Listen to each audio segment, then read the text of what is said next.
Hi, my name's Starsky and welcome to From the Studio on Clubbing TV. In this episode, we're going to take a look at the now discontinued Waldorf Pulse 2.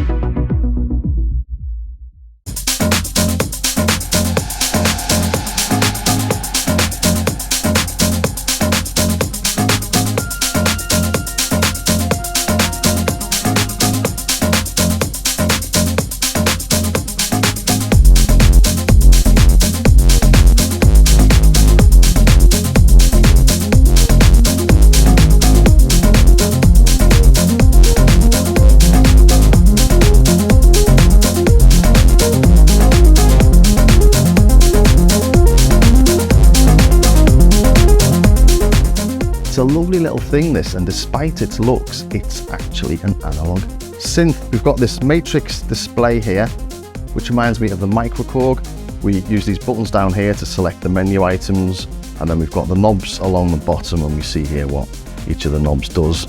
But it's probably easiest to show you what's in here using an editor. Here's one, and you can see you've got oscillator 1, oscillator 2, and oscillator 3 across the top. And we select these on the interface using this button here, oscillator 1, oscillator 2, and oscillator 3. We've got the shape, the pulse width, the semitone, detune, key track, and the level. So that's what these knobs are here. We've got similar for oscillator 2, and oscillator 3 is not quite as complex. So each of the oscillators is slightly different, and it's a really unique little synth this, because even though it's a 3 oscillator monosynth, you can actually play 8 note chords. So it's got a real nice complexity to it. And if you listen to this tone,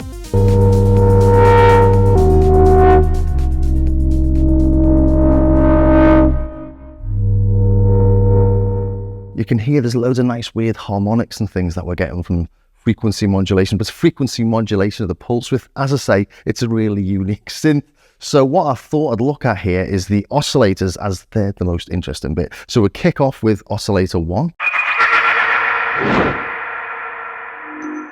We access oscillator 1, clicking the oscillator button there. We've just got a single oscillator playing there, I think. But we'd have to check that by going to oscillator 2, checking the levels on 0, oscillator 3, checking the levels on 0, and then back up to oscillator 1. Let's turn that up. So instantly you can see that the matrix interface, although you can find everything, isn't ideal. And what's a bit weird actually is that we've got this number, this huge display here, which shows you what patch number you're on, but it could be used for so many other things, couldn't it? Like the levels or like the shapes or something. Anyway, back to oscillator 1. We've got pulse width. That's obviously modulatable. And the next one's a sawtooth. And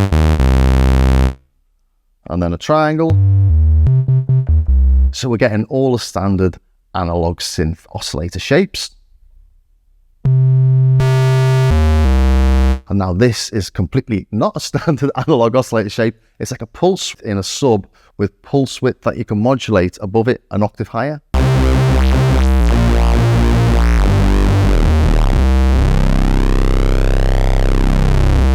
And then we come to the first of the unison modes. And we detune using key track.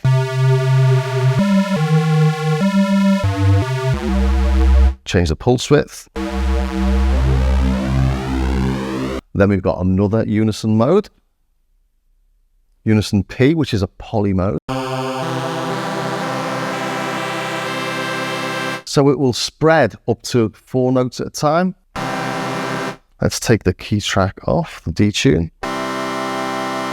So we're getting 4 notes from a single oscillator. And if we just play 1. Next up, we've got the same thing, but using that strange oscillator that's got the sub in the bass.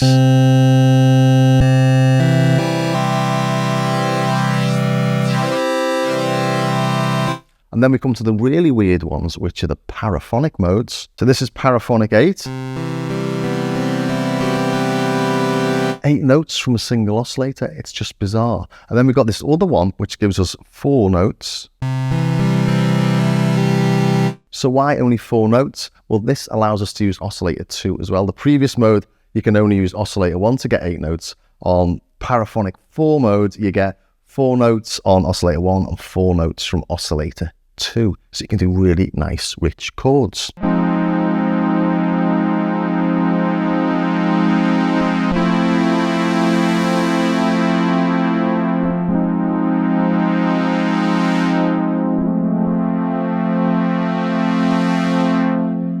And don't forget, this is a monosynth, so you can do pianos as well.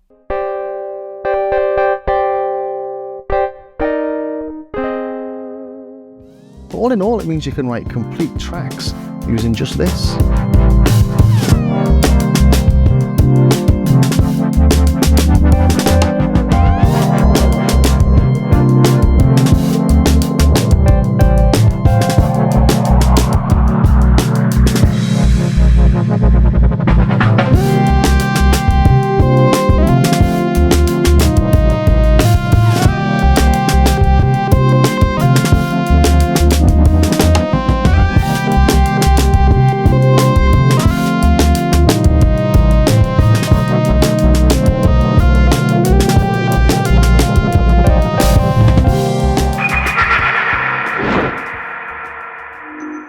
Over to oscillator 2 then, and this is different to oscillator 1. And this is modulating the pulse width of 2 with oscillator 3.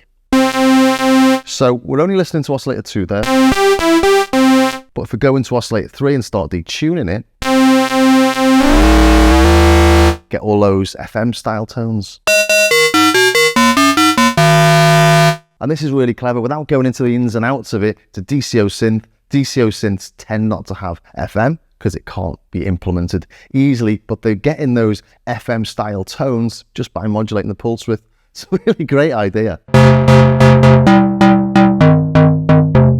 And yes, I know that makes me sound super geeky.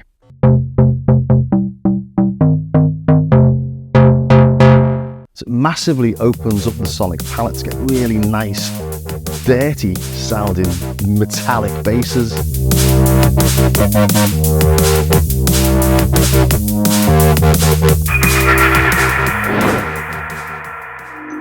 And that brings us to the third and the final oscillator, and this is a lot simpler. We've got square, but we can't modulate the pulse, sawtooth, and triangle. And then we've got external. So you can plug external things into this and use the filter, use the drive. We've got an external in at the back here. But a bit like on the Mini Moog, oscillator 3's sort of special purpose in this is the cross modulation. So if we go into the routing here, we can route it to the mix. We can send it to the level of oscillator 2. So you're changing the amount of the modulation that you're getting on oscillator 2, and we can use it to modulate the filter.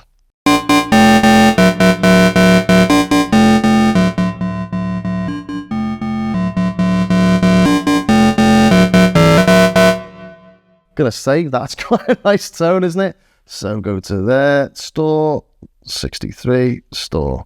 Really nice harmonics in that. Such a complex tone from what superficially looks like a standard little monosynth. And as we're playing with the filter, let's take a look at that.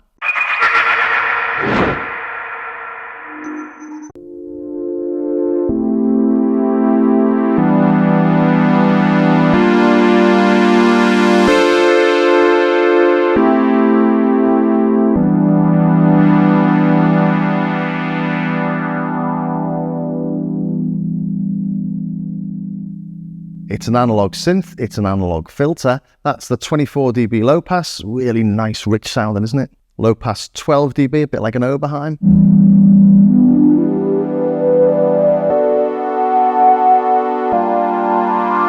It's a bit gentler. If I go back to the 24, opens up a little bit on the 12.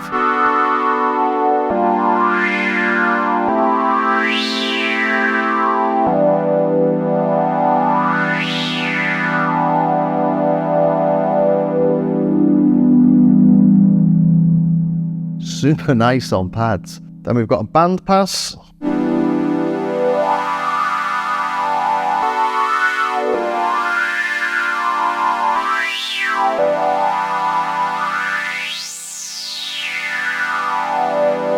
and a high pass.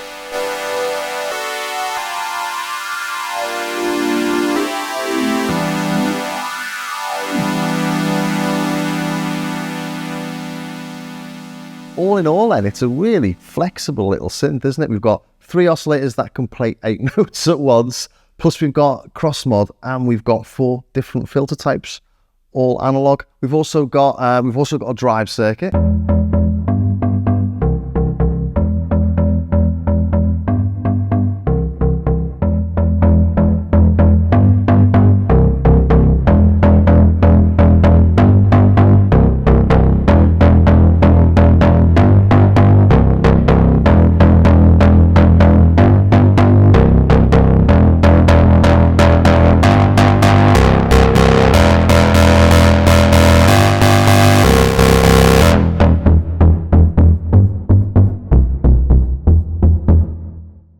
We've also got a modulation matrix in here. It's got 8 slots, so you can modulate one thing with another thing. It's quite flexible, but I'm not going to go into that. I haven't got time. Plus, we've got an arpeggiator, and then each of the tones, you can put your own arpeggiator pattern in. So loads more stuff to look at. Don't have time to look at it all here, but I really just wanted to dig into those sounds because it does sound marvelous, and it's a shame to say goodbye to it. But what are my final thoughts?